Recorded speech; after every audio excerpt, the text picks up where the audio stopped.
Alors, on donne la fonction f de x égale à moins 3x carré plus 7. On demande de déterminer l'antécédent de moins 5 par la fonction f. Alors, ça c'est un pilier fondamental sur l'étude des fonctions.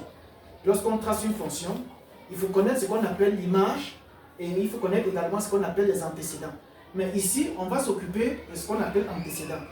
Pour bien t'expliquer cette notion, je vais matérialiser cela par la courbe représentative d'une fonction sur l'axe des abscisses, et des ordonnées, c'est-à-dire sur un repère OX.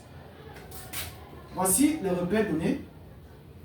Ici on a O, ceci représente l'axe des abscisses, qu'on appelle OX, et ici l'axe des ordonnées, qui est OY. Lorsqu'on a la courbe d'une fonction, c'est un exemple.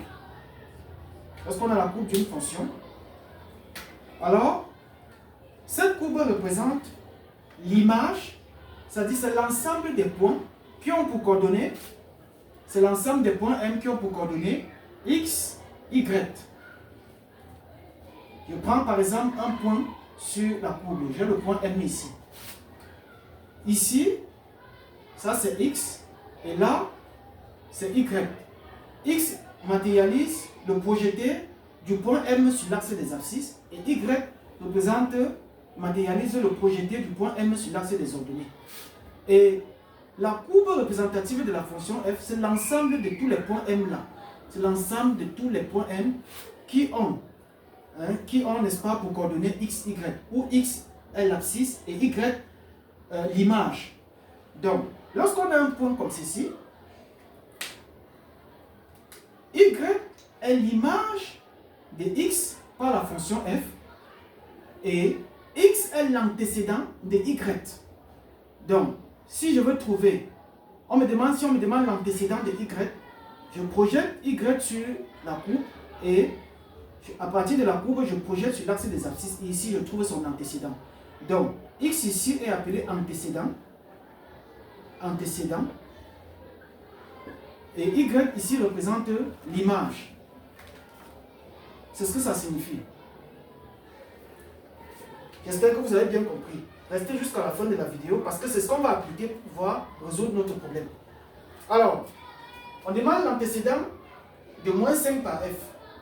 J'ai f de x égale à moins 3x au carré plus 7. Quand on me demande l'antécédent, c'est-à-dire je vais trouver le nombre x tel que son image donne 5. Donc, cela équivaut à quoi? Cela équivaut à dire que j'aurai moins 3x au carré plus 7 égale à moins 5. Alors, je dois trouver le nombre réel x pour lequel son image à travers la fonction f me donne moins 5. C'est ce que ça signifie. Donc, il me faut trouver la valeur de x. Donc, quand on me donne l'antécédent, lorsqu'on me donne l'image et on me demande de trouver l'antécédent, c'est cette équation que je dois résoudre. Donc, ici, je dois trouver x. X tel que quoi? Lorsqu'on a fait f de x, on a trouvé moins 5. C'est ce que ça signifie. Donc, on va résoudre cette équation. Cela équivaut à moins 3x au carré plus 7. Ça traverse, ça devient plus 5 égale 0. Cela équivaut à moins 3x au carré plus 12 égale à 0. Alors, tout ce qu'on va faire, c'est de factoriser. Ou alors, on va faire traverser de l'autre côté. Donc, je continue avec la résolution. Donc, on a moins 3x au carré plus 12 égale à 0. Qu'est-ce que ça me donne? Cela équivaut à dire que j'ai moins 3x au carré égale à moins 12.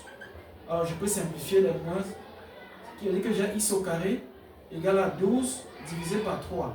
Ce qui implique que j'ai x égale à plus ou moins racine de 12 sur 3. Or, 12, on peut décomposer. Par 2, ça fait 6. Par 2, ça fait 3. Par 3, ça fait 1. Donc, ça veut dire que j'ai x égale à plus ou moins racine de 2 au carré fois 3 divisé par 3. Je simplifie ainsi, ce qui est égal à plus ou moins racine de 2 au carré, ce qui est égal à plus ou moins 2. Donc, l'antécédent, c'est S égale moins 2, 2. Donc, voilà l'antécédent. Donc, S égale à moins 2, 2. Donc, c'est ces deux points pour lesquels leur image à travers la fonction f me donne moins 5. Donc, si on calcule f de moins 2, on va trouver moins 5. On calcule f de 2 également, on va trouver moins 5. Donc, vous pouvez vérifier en commentaire.